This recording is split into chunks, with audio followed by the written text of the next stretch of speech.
Welcome to the Paranormal Stakeout radio TV show with Larry Lawson. As a former career law enforcement officer and law enforcement educator, Larry focuses on the use of tried and true law enforcement investigative techniques in conducting paranormal investigations. Despite his experience and training, Larry also keeps an open mind to discussions on topics that deal with evidence that are not quite as physical in nature.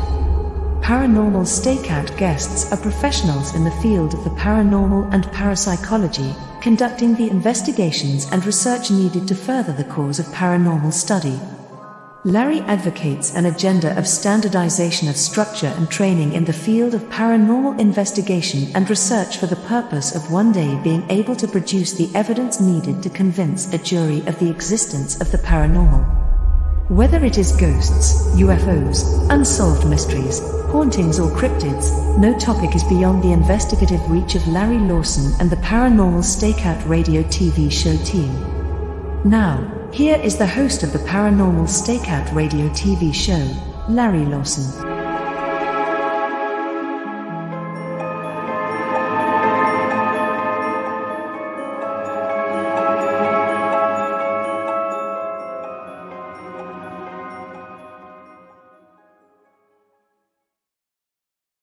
And good evening, everyone. Welcome back to Paranormal Stakeout. I'm your host, Larry Lawson, coming to you from our headquarters in beautiful Vero Beach, Florida, where it's raining quite hard now. We're finally getting some rain down here, and we're very, very happy about that. But I want to thank all of you for joining us tonight. I've got a great show planned for you. As always, I try to bring on guests that cover a multitude of topics here in the paranormal, and tonight's no exception. I think you're actually really going to enjoy this show, but I do want to do some housekeeping. I want to make sure that you know that you can check us out on Facebook at paranormalfbi.com and indianriverhauntings.com. Those are our two Facebook sites that'll tell you what my group is doing down here in Florida and the southeastern part of the United States. You can also see us on Facebook at Florida Bureau of Paranormal Investigation and Indian River Hauntings. And if you want to see some really up close stuff about what we're doing investigative wise, you can check us out on YouTube at Indian River Haunting 2341, and that'll get you right to our channel. One thing that I do like to do in this show, and I'm encouraging all of you to drop me a line. Let me know what your thoughts are if you have any questions. And if you do have questions, I'm going to read them at the beginning of each show. And you can reach me for these questions. You can send it to ghostguy@paranormalstakeout.org. That's paranormalstakeout.org. And we'd love to hear from you, answer your questions right here on the show. Now, our guest tonight, quite a varied history and experience in the paranormal and law enforcement. Our guest, Chris George, tonight comes to us from Grand Junction, Colorado. He's actually from Leadville, Colorado, where he grew up and had several events as a child, seeing certain things in those old mining towns out there. He and his family moved to California, where he became very much involved with the Queen Mary that's docked in Southern California, and became good friends with renowned paranormal expert Peter James. And we'll talk about that tonight. During his time as a law enforcement park ranger in different parts of the country, he's been asked to investigate many strange things that have occurred in the parks. So with that, and he runs a group called APRO, and we'll talk about that tonight also. So with that, joining us by audio tonight is Christopher George. Chris, can you hear me? I sure can, Larry. Thank you for that nice introduction. Well, my pleasure, my friend. I'd love the folks out there to hear a little bit about who Chris George is. Tell us about your early experiences and where you're at today in the world of paranormal research and investigation. Oh, my goodness. Yeah, I have.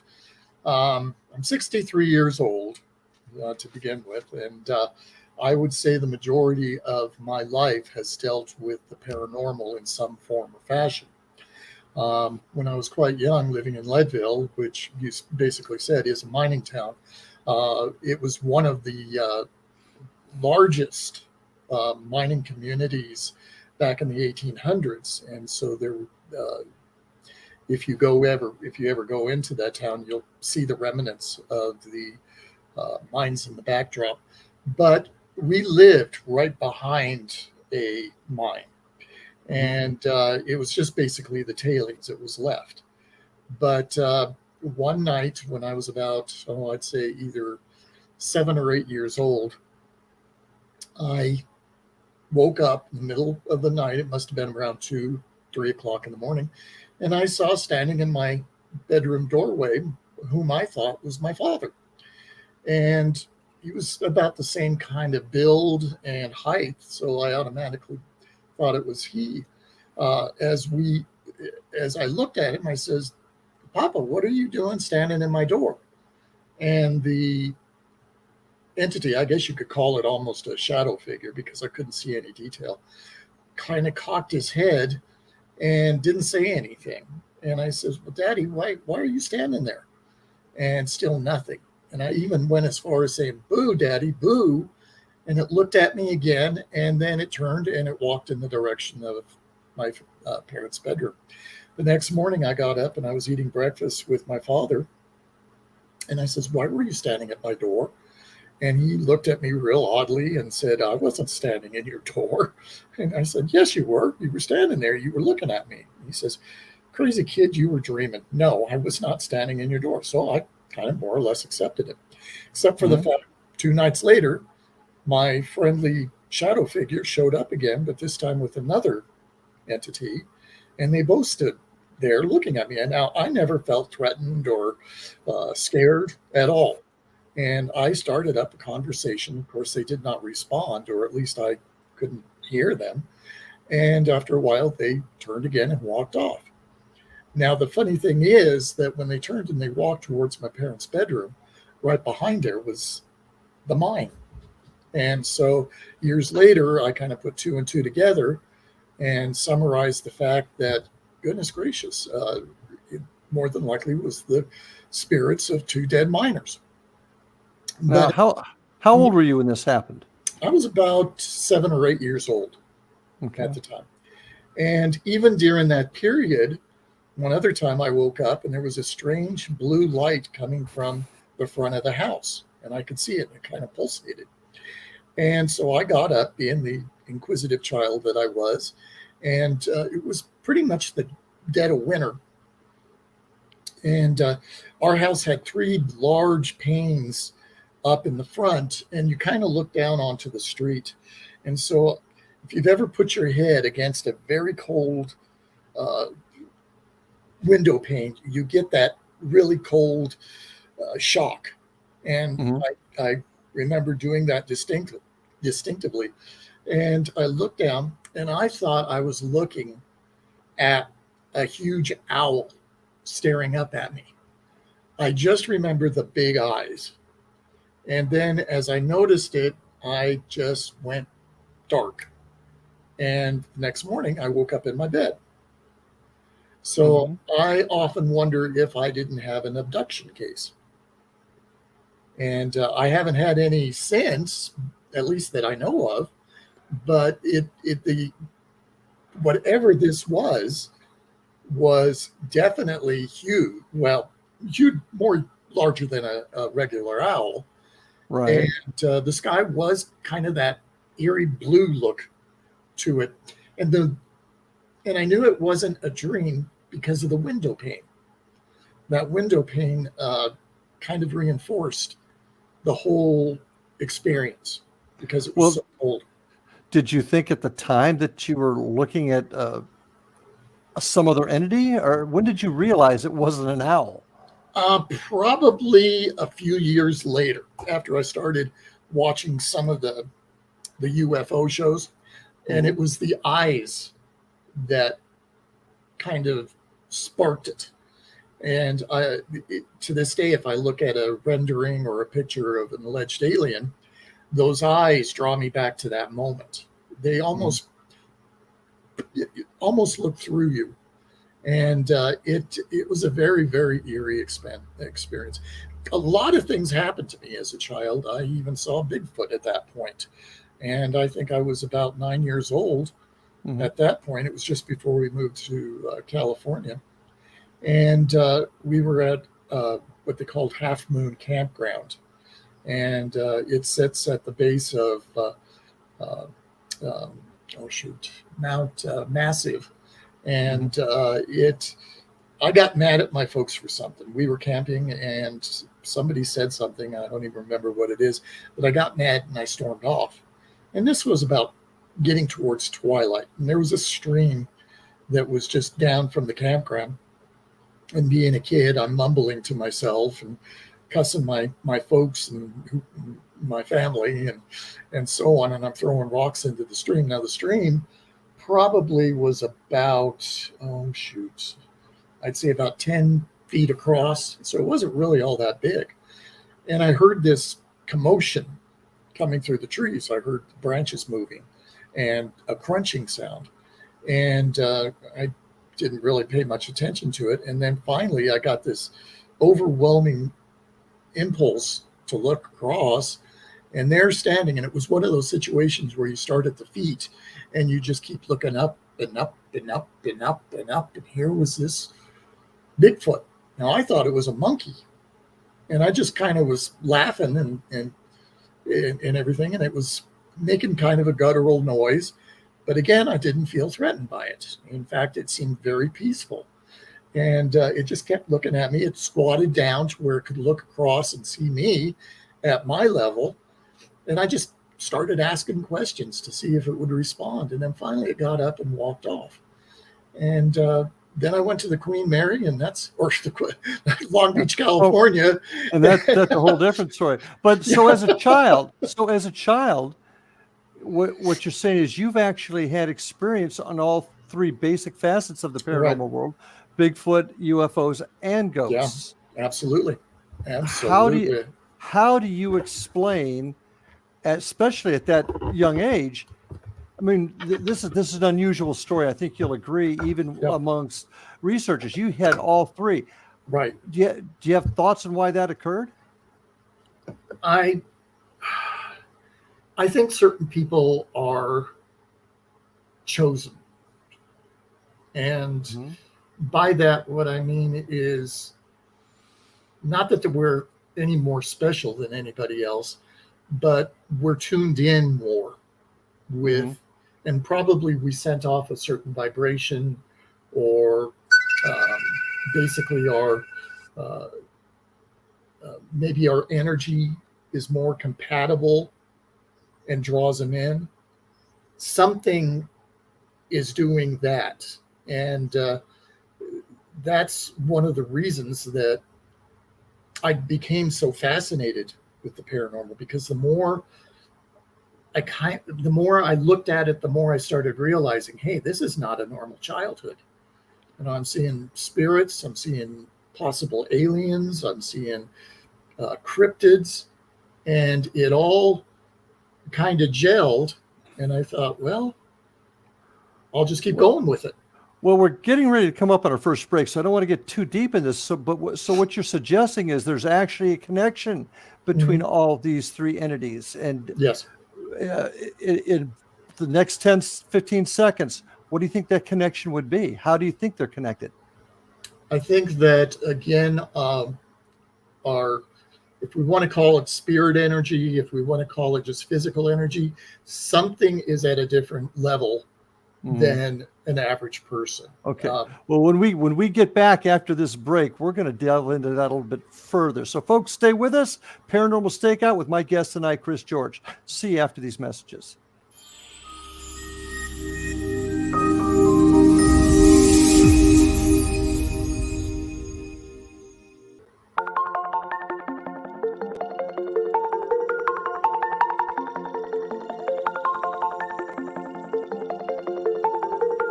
Question: what is the name of the unique blend of coffee you get that has been formulated by a neurologist, a neurobiologist, and a pharmaceutical chemist?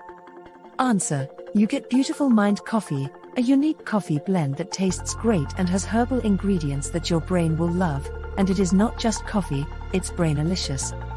Dr. Rathbone, Dr. Jang, and Dr. Winslow, the scientific team that created Beautiful Mind Coffee, decided to collaborate on a coffee focusing on brain health. As for those herbal ingredients found in Beautiful Mind Coffee, Dr. Rathbone, Dr. Jang, and Dr. Winslow, utilizing their combined extensive scientific research background, worked with many natural and herbal products until the exact formulation that is found in Beautiful Mind coffee was created. With a unique scientific formula not found in any other coffee being sold or served, Beautiful Mind coffee is the only coffee blend that contains 3 herbal ingredients found to aid in boosting your daily mental clarity and focus. Every cup of Beautiful Mind coffee contains scientifically formulated amounts of maca root powder, green tea extract, and American ginseng, all supporting good brain health. Taking care of your brain's health now can help delay or prevent the onset of cognitive dysfunction, including dementia, Alzheimer's, and more general memory loss as you get older, just by enjoying the delicious flavor of our roasted coffee and herbal ingredients found exclusively in Beautiful Mind coffee. Did you know that cognitive dysfunction also refers to deficits in attention, verbal and nonverbal learning, short-term and working memory, visual and auditory processing, problem-solving, processing speed, and motor functioning? For more on Beautiful Mind coffee, the 3 scientists who formulated Beautiful Mind coffee, and more details on the 3 unique herbal ingredients in Beautiful Mind coffee, visit www.beautifulmindcoffee.ca.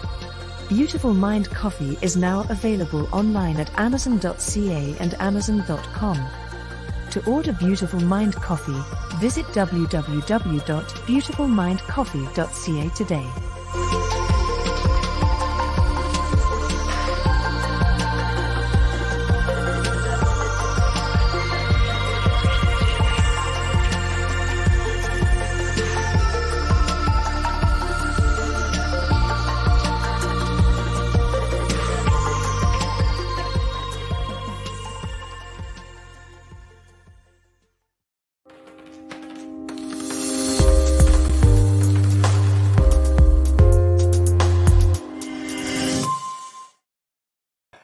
And we are back on Paranormal Stakeout. My guest tonight, Chris George, joining us via audio.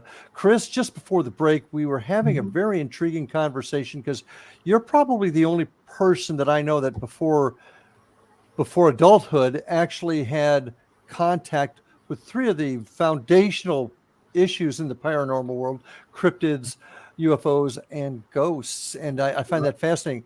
Now, you were beginning to explain your thoughts and theories on how, especially at your age, you had this connection. Can you go ahead and finish that thought? Well, again, it just seems like something either activated something in me, or I was just multi-aware. They're kind of like, you hear about, like, with indigo children, they have a extra ability about themselves. To be honest, I almost want to feel that way. I'm not any more smarter than, say, the average person. It's just that personally, I am more aware. Certain things will come to me. Thoughts that I wouldn't even think would be relevant at any moment, or something that I would think, and I'll get a thought about something. On one of the previous shows that we did, we were talking about the Antichrist and technology theory that I had come up with. Now, that came out of the blue. I have no idea where that came from. And it just seems like I'm tapping into something. I wouldn't say I'm communicating with anything, but I'm tapping into something. And I think other people can do that. People with ESP and so forth. So what I'm hearing you say is there's almost a centralized repository, centralized brain, centralized energy that controls everything. Is that what I'm hearing you say? I would say there's a consciousness, kind of a galactic consciousness that some of us can tap into. And I will be sitting talking to somebody, and I call it a download. Actually, it's kind of ironic, but I'll be talking to them and they'll be explaining something to me, or they're kind of in distress. People come to me when they're having problems because I'm a good listener and I have good advice. But when I give that advice, I will always turn my head and the information comes to me. And I just, again, don't know where that is uh, or how I developed it. But I'm not psychic to the full extent. I get glimpses of things. When I go into an investigation, I'll get a picture in my head of an entity or what is happening in that particular area. I get a almost like a pressure when something paranormal is about to happen. I feel rather heavy, and I know, okay, be aware something is going to happen. And sure enough, it does. Do you think there's any connection to the theory of past lives Oh, with your absolutely. situation? Oh, absolutely. Uh, I've had a regression because, again, certain things have manifested themselves that prove to that direction. And I did go to an accredited psychic who actually, she was a very much a professional, had an office and so on and so forth, and highly recommended. And sure enough, I went through it, and I actually was very surprised at the results. And I think that may have a lot to do with it, is the fact if we are reincarnated, if we choose, and I believe we choose to be reincarnated, we don't just automatically reincarnate, that we still have certain memories. I call it DNA memories that are still there. And a lot of our phobias are based upon that DNA memory. And it is one of those cases where you look at it, you examine it, and it's hard to believe because I'm a very rational person. And it takes a lot for me to scientifically put the pieces together and examine it from that perspective. But in the regard of the, uh, I was always very much afraid of water when I was a child. Not so much swimming pools, but the ocean. And I hadn't even, and again, this was during that period of my late childhood before I became a teenager. Never wanted to go. I hadn't even been to an ocean, let alone. But when I was in California, I would not go to the ocean. Now you could get me in a swimming pool and I'd be fine. I think Well, I died. Well, it was in a previous life in the ocean. interesting. And I'd like to, I don't know if we're going to have time tonight, but I'd love to talk to you a little bit about your thoughts on the reincarnation, because so many other psychics or folks that have that theory say that we don't choose to come back. It's just part of the learning process. So I find it interesting, Yeah. your thought that we choose it. Yeah. Why the difference in your mind, do you think? What evidence have you uncovered that we choose it? I think that in the spirit realm, that's eternal. It's nonstop. There is no time. It's just existence as it would be. And I think that in that process, you got to kind of say, well, I'm not going to sit on the green grass and play with all the animals for eternity. You'd still want to do something. You'd still want to evolve in the spirit world. And I feel that by coming back, not only to this planet, but possibly other planets, other existences, it's like school. You start out in first grade, and then you keep going through different grades as you evolve. And I think that helps us become more enlightened beings. So eventually, we no longer have to reincarnate. We have answers. So your theory pretty much is in line with the others that I've heard. Okay. Yeah, I think that's why some people are considered old souls compared to somebody that's new souls. You know, they're more in lining of knowledge, like myself, and awareness. And I think that might be the process right there. Interesting. Going to switch gears a little bit here because I want to get more in. So you've moved with your family to Southern California. Right. You begin the life there, and you get an opportunity to visit a very historic ship and meet somebody Yeah. very important. Why don't you spend a couple of seconds Okay. sharing that with us? Well, this kind of deals with the reincarnation question we were just talking about. I've Okay. always been fascinated by ocean liners. Yeah, ever since, again, a small child. I'd play with boats in the bathtub. So when I found out that the Queen Mary was there, I just was like in seventh heaven. I thought, this is great. And so I would get on the bus and sneak down to the Queen Mary, and I would go into areas that were not allowed by certain people, and especially the public. But I knew all the ins and outs and where all the doors were. I studied uh, deck plans and so forth. So this one particular occasion, I must have been about 14 years old at the time. I'm in the back area, nobody's around, and I was actually crawling back between the rudder and the propeller area. Oh, And okay. I completely covered myself in rust from head to foot. And I crawled out, and I'm thinking, okay, I'm proud of myself. I'm looking, and I'd heard all the ghost stories, and that was just so much, again, fascinating to me, second nature. And so I go walking along one of the corridors, and I go around the bend there, and I stop dead in my tracks. There's this gentleman standing there.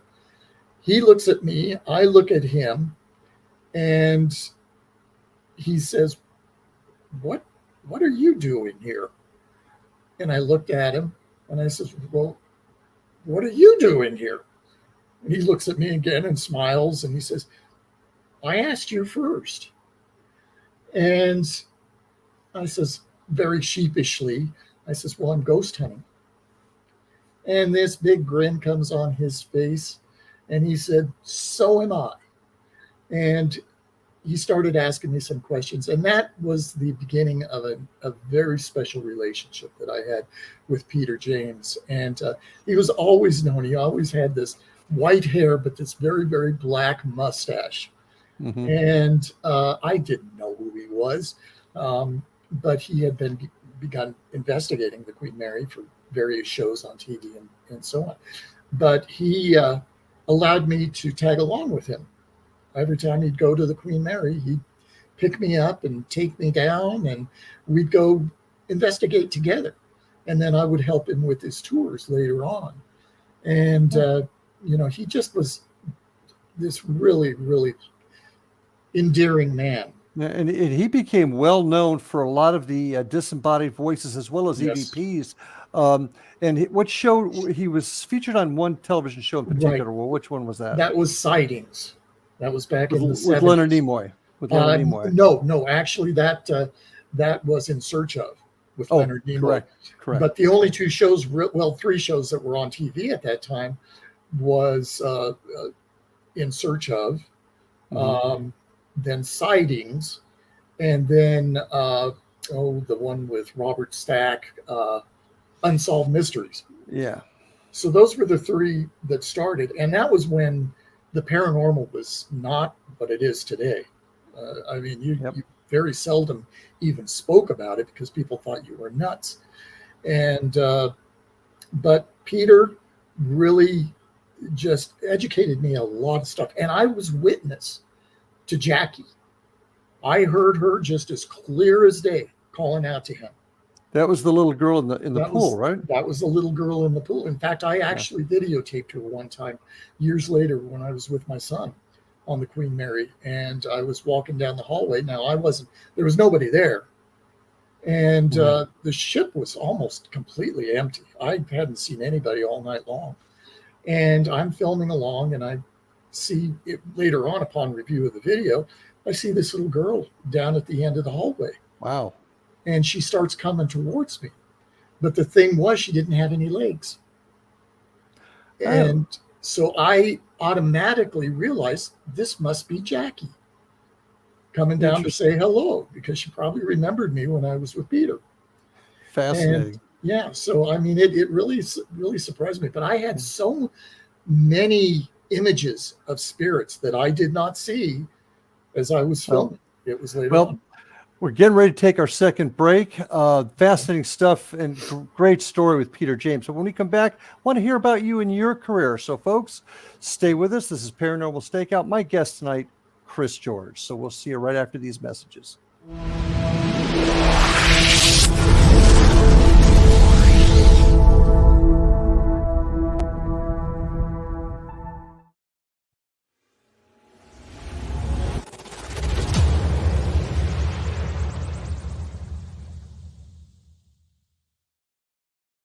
So I was watching the X Zone TV channel last night when I was abducted by aliens, and they kept repeating to me over and over again, simultv.com, simultv.com. What's simultv.com? That's what I asked them. They had it written on the side of their UFO. How do you spell that? UFO. No, I mean simultv.com. simultv.com. simultv.com. Right. simultv.com. Interesting that you were abducted by aliens in a simultv.com UFO last night. Oh, yeah? Yeah. Now that you mention it, I remember now last night I was awakened from a deep sleep. My great-grandmother was standing there. She said she'd come from the hereafter to tell me about simultv.com. She even spelled it out for me. simultv.com, sonny boy. simultv.com. simultv.com, sonny boy. Wow. Yeah. Guys, you'll never guess what my psychic guru just told me. simultv.com. Exactly. Are you guys psychic too? Of course. We all know about simultv.com. simultv.com.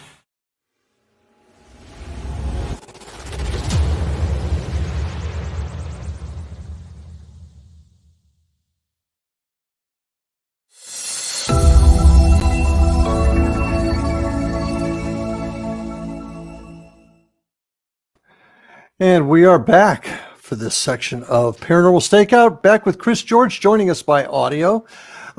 Fascinating stories, Chris, of all the things that have happened to you up to this point. But now that you've, as we go through your life cycle here, you're now in school, you're training, and you begin your career in the law enforcement field with the Park Service. So how did that all come about? And tell me how that fit in with all of your work in the paranormal. Sure. Well, actually, there again, it's very strange because I had always wanted to be a park ranger. This all started relatively in the same period when I was about 7 or 8 years old.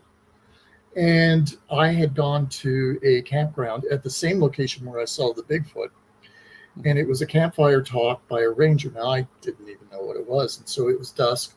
They had a big, huge bonfire in a pit. And all of a sudden, I saw this individual coming out of the dark woods towards me and my family. And he had the big ranger hat on. And he comes around and he starts talking about the stars and the Indian legends that dealt with the stars.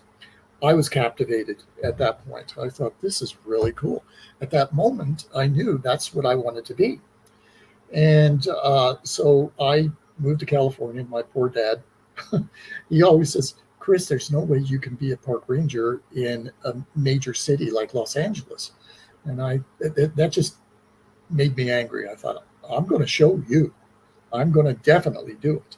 And so I did. I went to college and I started studying in resource management and law enforcement, went to the academies and prepared myself to become a ranger. And I started basically at the very, very bottom of the totem pole. I started working at the gates, then I started doing tours, and then I finally became an armed park ranger. And the irony about it was that as I did this job, I started to encounter things that you would consider paranormal in many of the historical parks or some of the different varied locations. And it started just going hand in hand. I would look at it from a forensic point and a law enforcement point, and then I would look at it from the parapsychological point. Mm-hmm. Well, what did you experience? Well, in some of the buildings where there was nobody there, you'd hear voices, which is kind of unsettling when you go in and you're by yourself and you're checking the building. and you hear these voices and you can't locate where they're coming from. Shapes, different shapes I'd see. It really, it was like, okay, I know what this is, but from my point of view, wearing a uniform, it was like, okay, now you've got to act like a ranger. You've got to be very methodical and scientific in this approach. Do you have people in the building? Are you witnessing somebody that's hiding somewhere in the building? So you go through all of those processes and start checking them off. And then it's like, okay, then you need to get somebody else to hear it. So I'd call in other rangers, and sure enough, they would hear it, or they would see the same kind of things. So it validated, and I knew I wasn't going crazy.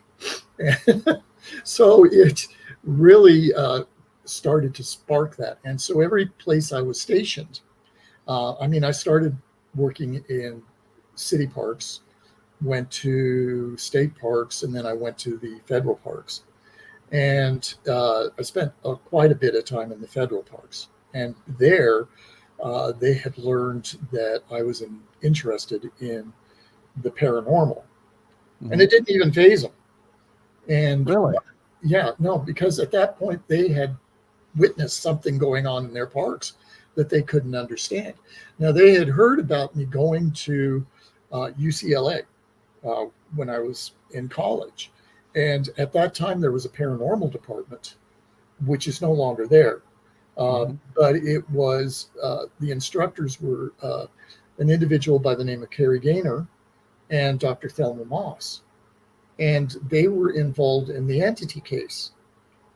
And one of the things was that it was the hardest course I'd ever gone through. In all of my college courses, anything, this was the hardest because they started out debunking everything. We started learning about architecture, hydrothermics, biology. And I mean, you just name it, we studied it. And it actually thinned out the amount of students because it wasn't getting right to the fun stuff. But when I more or less graduated, I've got a BA in parapsychology, or a BS in parapsychology. And then I've got my BS in the resource management and law enforcement. So I've got 2 degrees, and it really helped me. But during that time, again, it was the early 80s. It wasn't what it was today.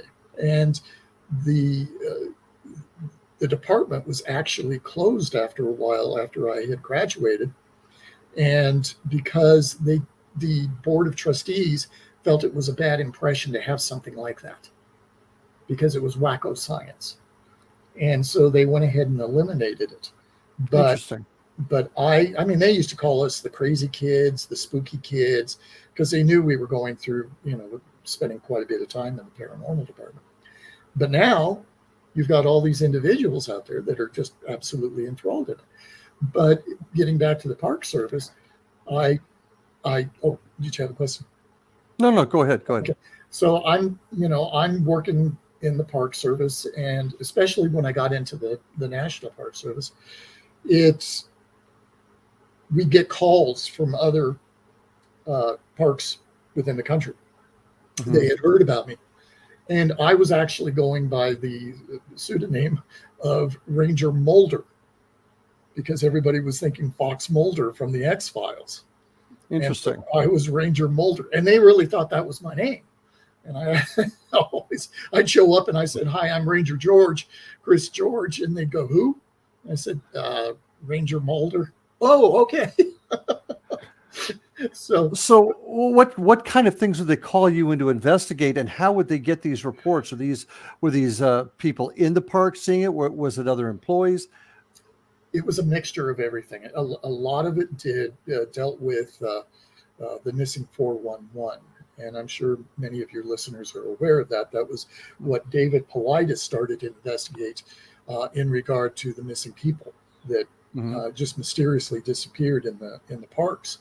And these were people that were trained hikers, hunters, children, and they would just disappear. and they could not be found. But if they were found, they were miles and miles and miles away from the location, and very rarely were they found alive. And so yeah. A quick question: were you involved in what we now know is missing 411? Were you part of that? Oh yeah, I was one of the rangers, the secret rangers that David Paulides talks about, that he spoke to, because we were all concerned in the ranger service that the truth was not getting out there, that there was things going on in the parks that could not be explained, and it was dangerous. People's lives were being taken. And so we were told not to discuss it. Now, the Park Service is it's a beautiful thing. It's a beautiful place to go, any of the national parks, any of parks in general, state parks and so forth. But they've got secrets. And the Park Service didn't want it known because it would affect revenue coming into the parks, if people realized that the parks were not safe. And so we decided to go to David because we knew he was investigating it. And we were speaking very shyly and really basically under the cuff. Interesting. And the more that he started to explore, the more he found. And see, whenever we would have an incident, just like in law enforcement, you fill out a report. What you had witnessed, who your witnesses were, the circumstances and the outcome. We would do that. It would get normally filed, just a random, say a DUI or something, and it would get filed, go to the supervisor, get filed into the park records. If you had an encounter with something that was bizarre or paranormal in nature, you give it to the supervisor. The supervisor would put it in a separate file in a locked cabinet.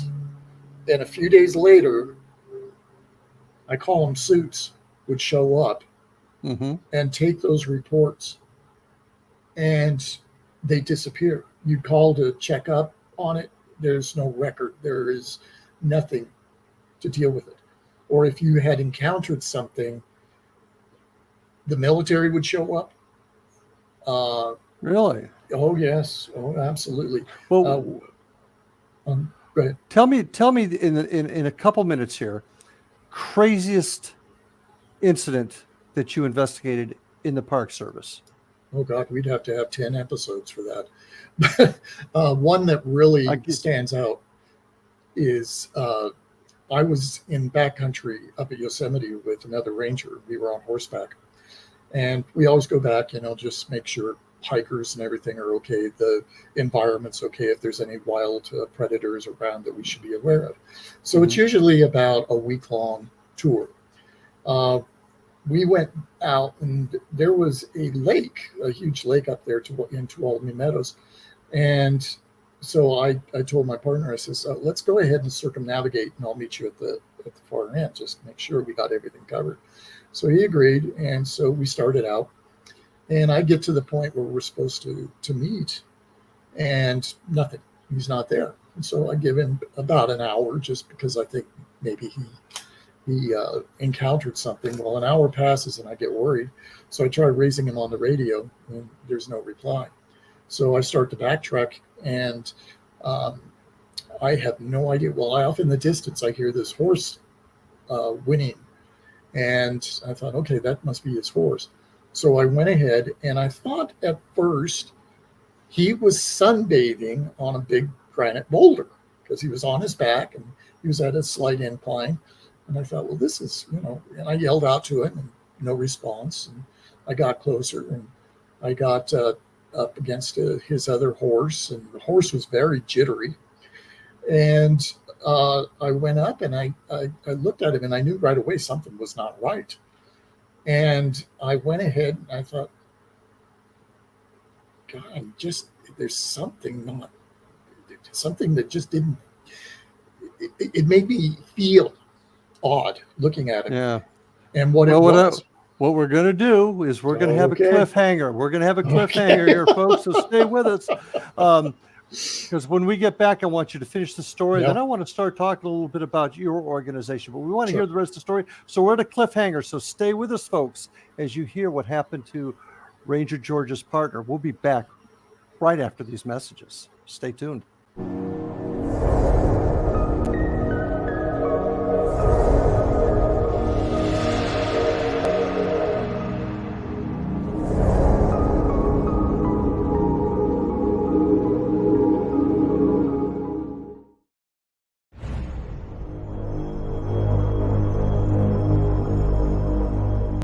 You have heard of the X Zone? Now watch it on Simul TV, plus 500 video games, live TV channels, free video on demand, worldwide, and more. Does this sound like tomorrow's television? Well, it is, but you can have it today, right now. It is Simul TV. Simul TV offers what the others only wish they could provide. 15 exclusive channels like X Zone, sci-fi, and horror. We are worldwide. No other provider offers that. 500 built-in video games. No need to have an extra expensive system. We have them included. Free video on demand. Live streaming events from around the world. Interactive online network, and much more. Tomorrow's TV today. Simul TV. Sound too good to be true? Well, it's not. You can have Simul TV today. Sign up at simultv.com. Do it today.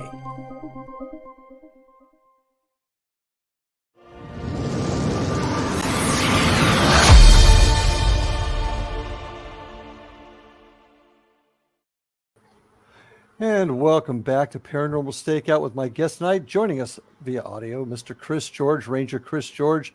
Before we get into the last interesting stories, just want to remind everybody you can check out the work that we do at the Florida Bureau of Paranormal Investigation and Indian River Hauntings at our website at paranormalfbi.com and indianriverhauntings.com. You can also see our work on YouTube at Indian River Hauntings 2341, and you can see a lot of our videos. And of course, you can always find us on Facebook at Indian River Hauntings and Florida Bureau of Paranormal Investigation. And Chris, how can folks find you?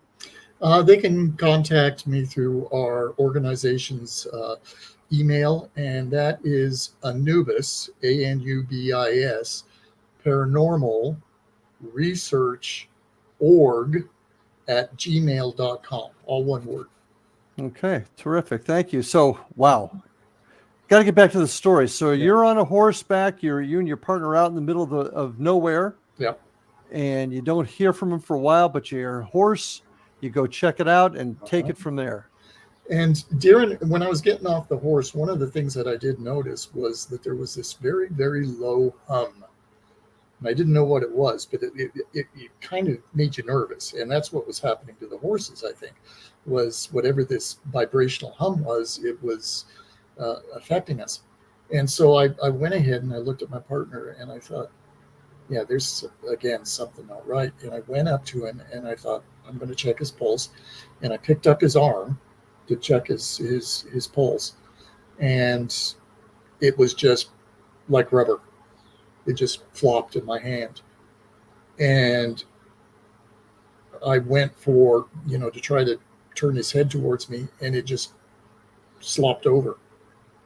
And I called in backup because I was not sure what was going on, and they came in on helicopter, and we found out that every single bone in that man's body was pulverized. Not broken, pulverized. He was just basically a meat suit. And it just really shocked the heck out of me. And they went ahead and they took his body out. And I had to go back with the horses. And I was spooked. There was no explanation. At first, I thought maybe he climbed a tree or something and fallen, but it would not pulverize your body.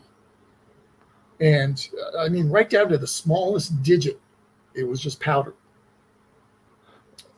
And so, I mean, it really that was just one of many things that occurred. And, so this ranger died in the line of duty. Right. He was a law enforcement ranger. Right. That usually sets off all kinds of bells and whistles when somebody in our business dies in the line of duty, especially mysterious like this. what happened? What steps did the Park Service take? Absolutely nothing. We had a family. I mean, well, he did have a family, but then they went ahead and cremated the body before the family could claim it. they cremated the body before. Is he listed on the law enforcement memorial in Washington? No. How do they explain this is confusing to me, because how do they explain that? That's the big thing. Everything is so secret. It really, you're threatened if you say anything. They say basically that if you signed a non-disclosure act, and you're not allowed to talk about these things. The suits, as I said earlier, will reinforce that, and they tell you this never happened.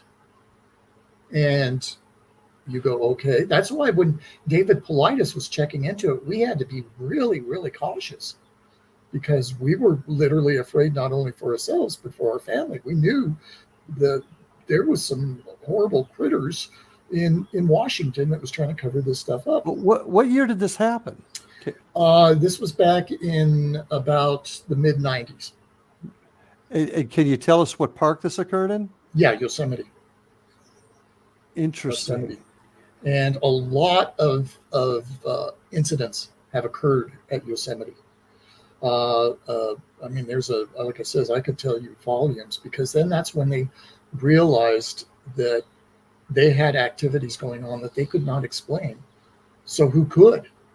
And it got out that I had a good chance of explaining it, because nobody would ever deal or dwell with the idea of paranormal in a rational world. But here's Ranger Mulder, who's got some answers possibly that could do an investigation and be a professional law enforcement officer and deal with it, but then jump the fence and deal with it from a different perspective. I mean, I would actually like to. Can you share his name? Are you able to share his name? I don't think I want to, and just in regard to the family, in case they heard it. Okay, I just want to honor his name. And I get it. I just, I mean, that kind of hits home, because that's one of the most bizarre stories I've heard, and it's frightening that could happen. Well, the thing too, Larry, is like I was kidding. I really wasn't kidding when I said I always have trouble getting on shows like yourself and so on. It's almost like a lot of times somebody's blocking me. They don't want me talking about it. But I'm at such an age. I've gone through some medical issues. The truth needs to be told. And I'm not afraid of the government. I mean, they can do whatever. I mean, like I said, I'm not that long for this world anyway. Have they put this kind of pressure on David Paulides? I think to a certain degree, but he's become more public. And I think there's a mixture of truth and basically misinformation going on. So from who? The government? The government. Absolutely. Because again, they don't want these things known. They don't want people to be aware that there is something out there that we cannot control. And it would not, it would really make the public doubt the government in protecting them, especially out in the woods. Really, any more than they do? Yeah, but that's the thing, is that it almost sounds like something you would see in a movie. It's so bizarre, and we always said nobody's ever going to believe this if we tell it, but it is true, and more of the Rangers are starting to come out and tell stories, their own versions of what's happening. Well, I think we may have to have you back as maybe some of your partners and discuss this further, because this is a serious issue, especially if officers are dying in the line of duty. Yes. We've got about 4 or 5 minutes left, and what I'd like to do is talk about your organization. Mm-hmm. I do want to get back to this Ranger thing, so we'll have to get back. We'll have to have you back and talk more. But I want to talk a little bit about your organization in the last few minutes. Tell us what it is and what you do, and how far-reaching are you? Well, again, when I got into college, I started going out with various groups doing investigations. And in 1996, I and my son decided we'd start our own organization. And it's based on our logo and everything. The name is based on a kind of a combination of he and I. Anubis is actually the zodiac sign for my birth month. It's Leo.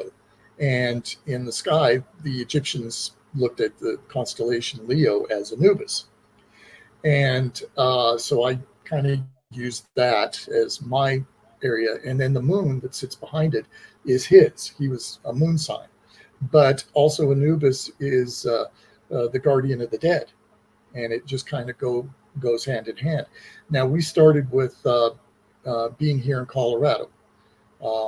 And as being a park ranger, I was stationed here for a while, and then went to California and started a chapter there, went to Texas, started another chapter there. So wherever I was stationed, I'd start another chapter. Altogether, during that time, I think we had about 4 chapters. Today, 25 plus years later, we have approximately 12 chapters in the United States, 1 in Japan, 1 in Scotland, and just recently Canada. So we have expanded quite a bit over the course. But again, it's based upon the professionalism that sets standard for our organization. And each group is geared to dealing with issues in their areas, but the core foundation is based on APRO standards and policies. So everybody goes by that and reflects by that name. And it's becoming quite successful. We get people all the time wanting to start new chapters all over the world. And well, how many members do you have right now of your organization? We have approximately between 250 and 300. Interesting. It fluctuates, of course, but they're very committed to what they do. I have excellent directors that run each of the chapters. We're almost not even so much of an organization, but a corporation, which is kind of a funny thing because nothing else like this has ever been done. Where I mean, a group or two. There's a few groups out there that are spread out, but not to the extent that we are, where we're encompassing the world. And it just is. I'm very proud of what we've accomplished. And again, it's a lot of work. I have to say that for sure. How do you keep everybody on the same page? I mean, if you've got a group overseas, how can you ensure that they are adhering to your protocols and your standards? Well, each director is vetted. They have to go through a video process, like we're doing here. And the whole process, a series of questions, and check their enthusiasm. Make sure that they are fit for taking on a responsibility like this. And once I and my partner agree on it, then we'll go ahead and forward all of our materials, our manuals, our forms, our videos, the whole gambit. And then it's in their hands to gather investigators, team members, and we give them the structure of what we look at. We've got photographers, we've got tech people, we've got the investigative side, and so on. So each one is there, and they have to report to us each month with not only a video call, but also a monthly report that is broken down with everything that they've done. And if it's a big thing like a business or something, they have to get approval first. Yeah, fascinating, and so much more to go over. Unfortunately, we are out of time, Chris. We're going to have you back to discuss this a little bit more. But thank you for joining us tonight. You're welcome. Fascinating stuff, and we'll talk to you soon. And folks, appreciate you joining us tonight.